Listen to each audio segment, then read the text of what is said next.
Y la pregunta que te hago hoy: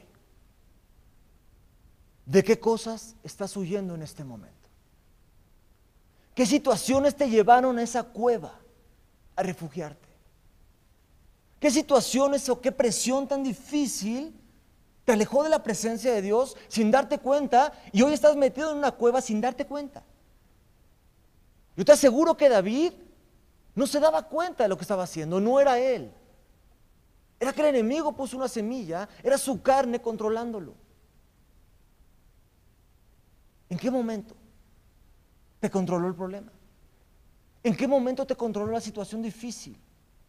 ¿En qué momento te alejaste de aquel que dio su vida por ti? Segunda circunstancia que fue importante que llevó a David a la cueva de Adulam. Libro de Samuel, 1 Samuel capítulo 20, verso 31 al 33. Porque todo el tiempo en que el hijo de Isaí viviere sobre la tierra, ni tú estarás firme ni tu reino. Envía pues ahora y tráemelo, porque ha de morir. Y Jonatán respondió a su padre Saúl y le dijo: ¿por qué morirá? ¿Qué ha hecho?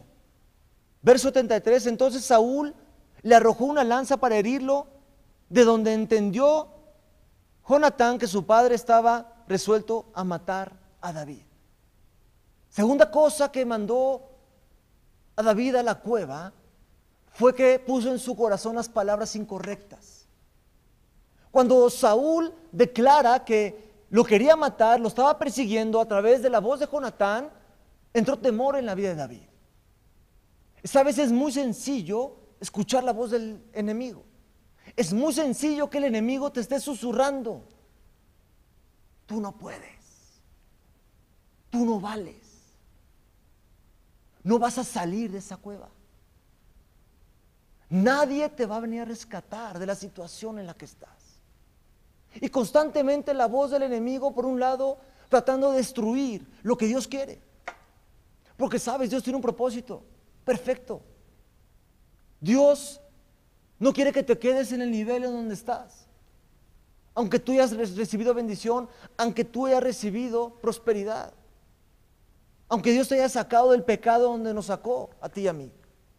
Dios no quiere eso solamente. Dios te quiere llevar de gloria en gloria, de victoria en victoria, porque eso dice la palabra, y la palabra tiene poder. Y cuando David escuchó estas palabras, vino temor, vino angustia, vino ese miedo de no poder enfrentarse, no saber cómo enfrentarse. Y esa es la palabra, de no saber cómo enfrentarme a ese gigante, de no saber cómo enfrentarme a esa situación tan difícil. Situaciones en el pasado que no has superado y te están condenando.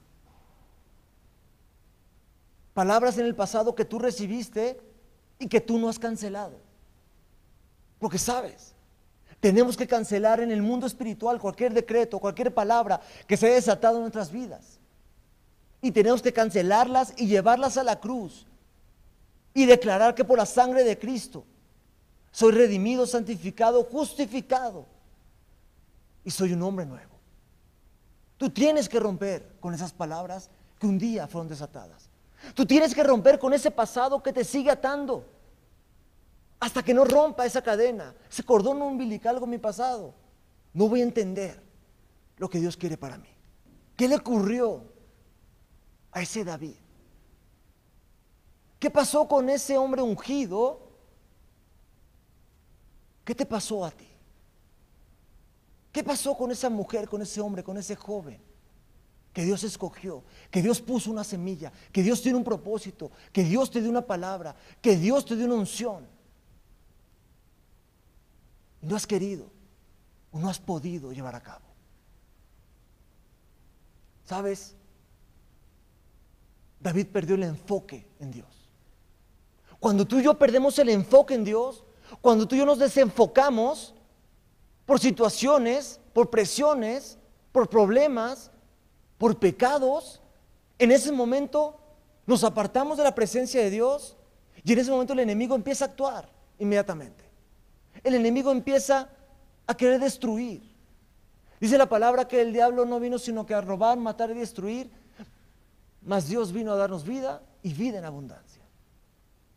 Y lo que el enemigo quería hacer con el rey David y quiere hacer contigo, conmigo, es destruirnos. Y por eso es tan importante, enfócate en Dios, en su propósito, que nada te desenfoque, que el afán del mundo no te desenfoque, que el hacer el dinero no te desenfoque, que las situaciones que vivimos en el mundo constantemente, como las que estamos viviendo en este momento, no nos desenfoque, sino al contrario, con más fuego, con más pasión, buscar la presencia de Dios, porque lo único que me va a sacar, lo único que me va a levantar, es la presencia de Dios en mi vida.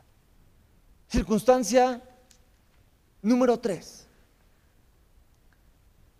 La vemos en el capítulo 21 del mismo libro, versos 12 y 13.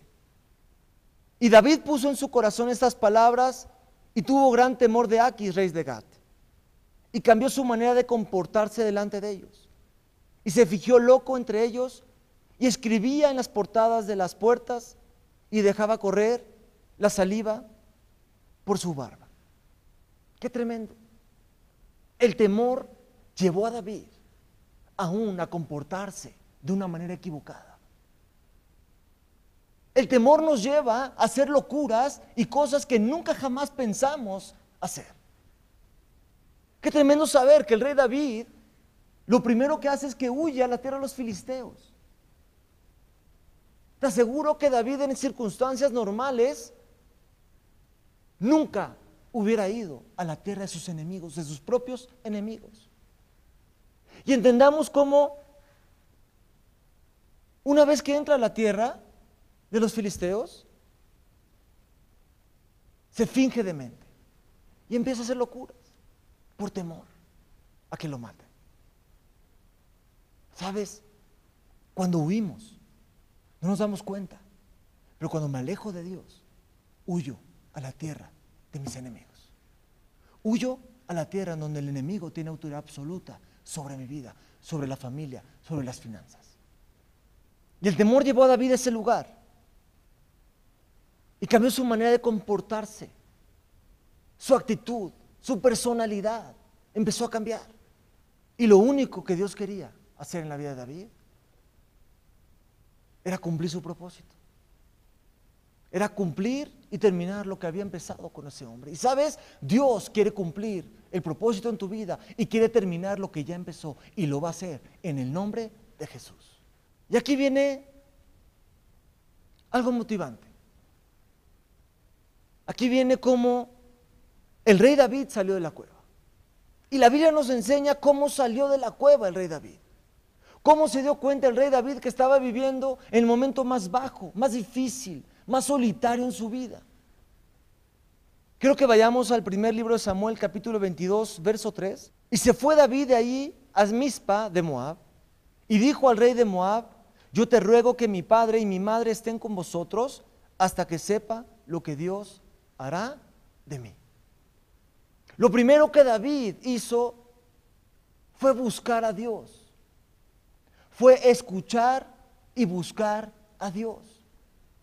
Entendamos que Mizpa significa lugar alto, era un monte, y sabemos que en el Antiguo Testamento, cuando un hombre quería buscar a Dios, iba a lugares altos, a montes altos a buscarlo. Y por eso David reacciona. Y ahí está la misericordia, el amor de Dios, que aún en el momento más difícil, aún en esa cueva, en el momento más bajo que podemos estar viviendo, solitario, está el amor de Dios, está la misericordia de Dios. Y podemos ver cómo David, ahí en la cueva, escribe el Salmo 142.